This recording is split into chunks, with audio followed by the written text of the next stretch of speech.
In this video, I want to show you how you can use the Mega Pack to create your very own weekly planners.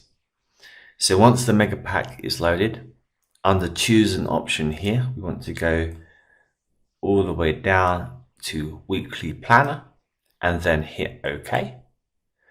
This will load the following screen.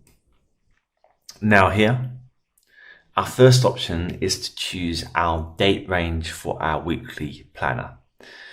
Now for this, we've got to either choose a Sunday to Saturday date or a Monday to Sunday date, depending on what day you want your weekly planner to start on. So I'm just going to go straight in, and so we've got to let's do a Monday. So last Monday in December, and then we're going to go to Sunday, which is handily the last day of 2023, Sunday the 31st.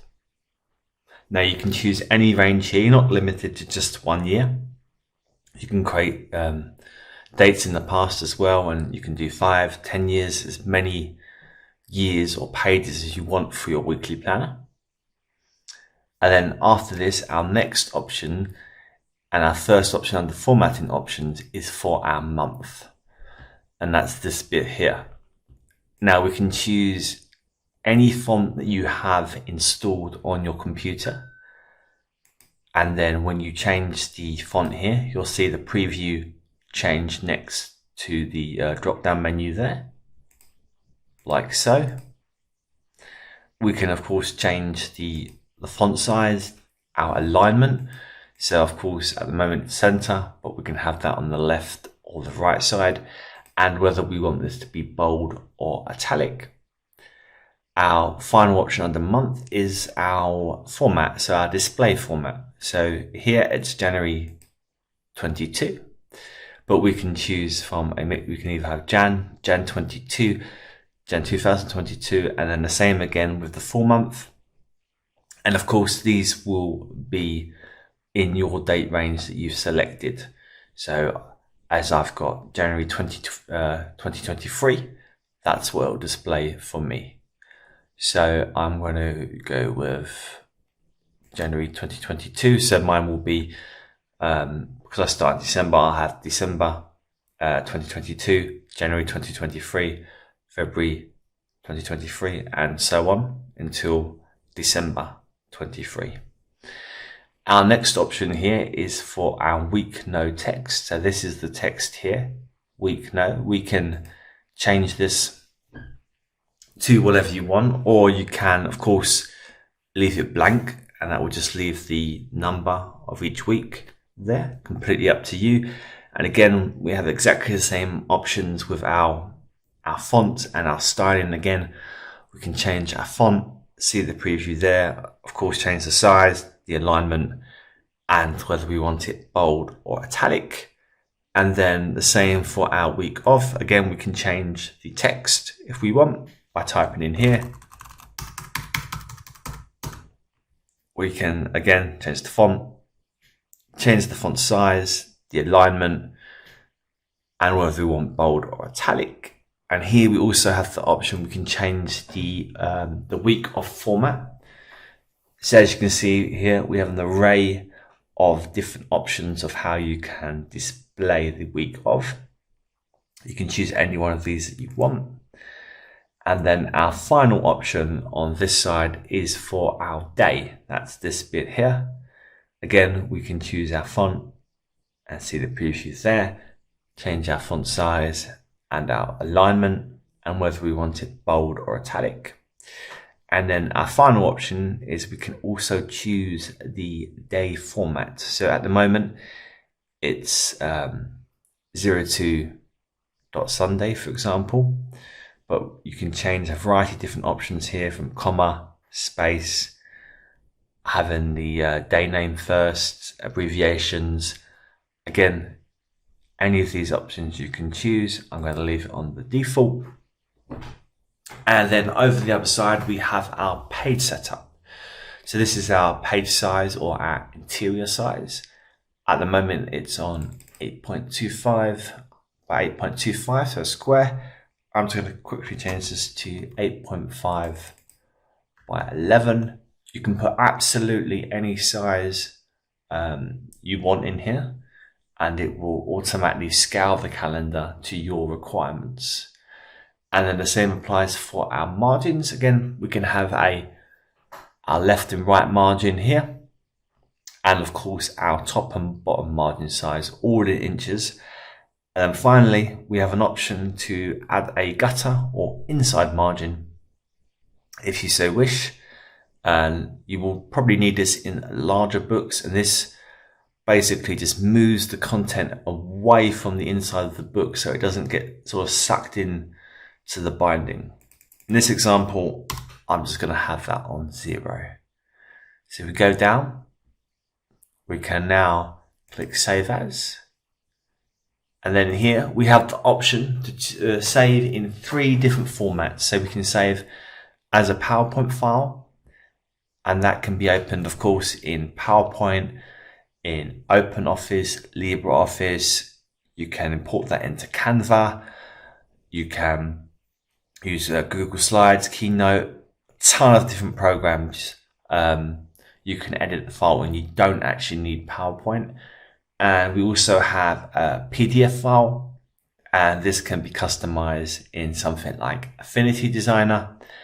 And of course, we have an OpenOffice presentation file, and that's quite similar to PowerPoint file. It's just OpenOffice's default file type.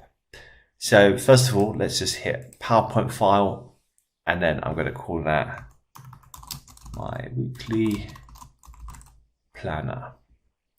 Hit save, and then hit OK. And then now it's created. Just open it. And then as you can see, I can flick through the pages.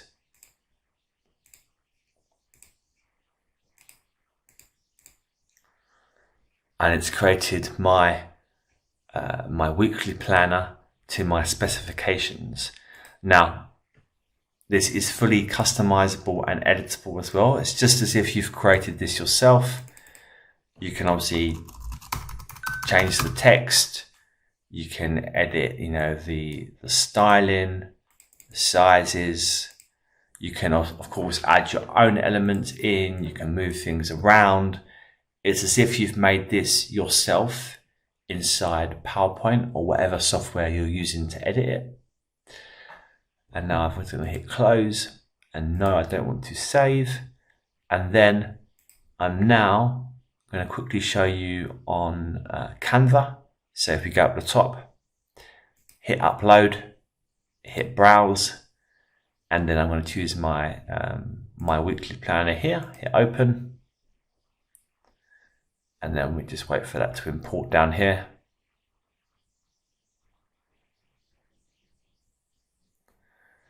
Just wait for that to load.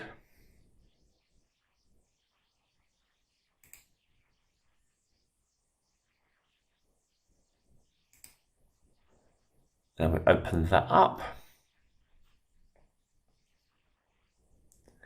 And then again, the experience is exactly the same as if you've created this yourself in Canva.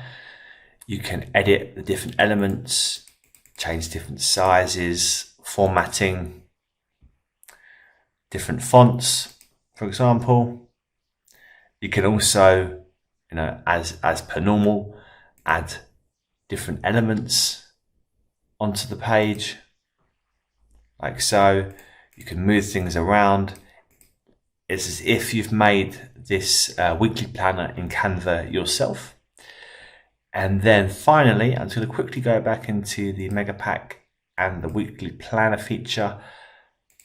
Let's just do, so we need to do another Monday to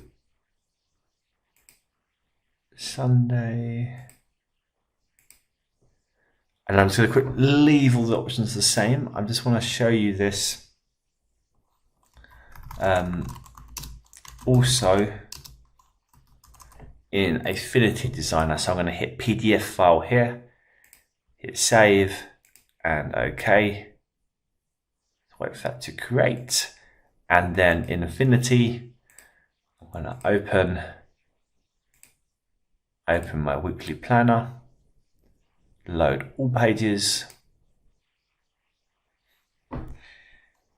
And then again, let's go zoom in here. I can edit and adjust the elements. I can move things around. I can change the different fonts, different styling, etc., etc. It's as if, again, I've created this in Affinity Designer myself. Everything can be moved and customized, and you can of course add different elements, and then as per normal, just save and export when you're done. So I hope this quick introduction video to the weekly planner feature of the Mega Pack helps you. Thank you for watching.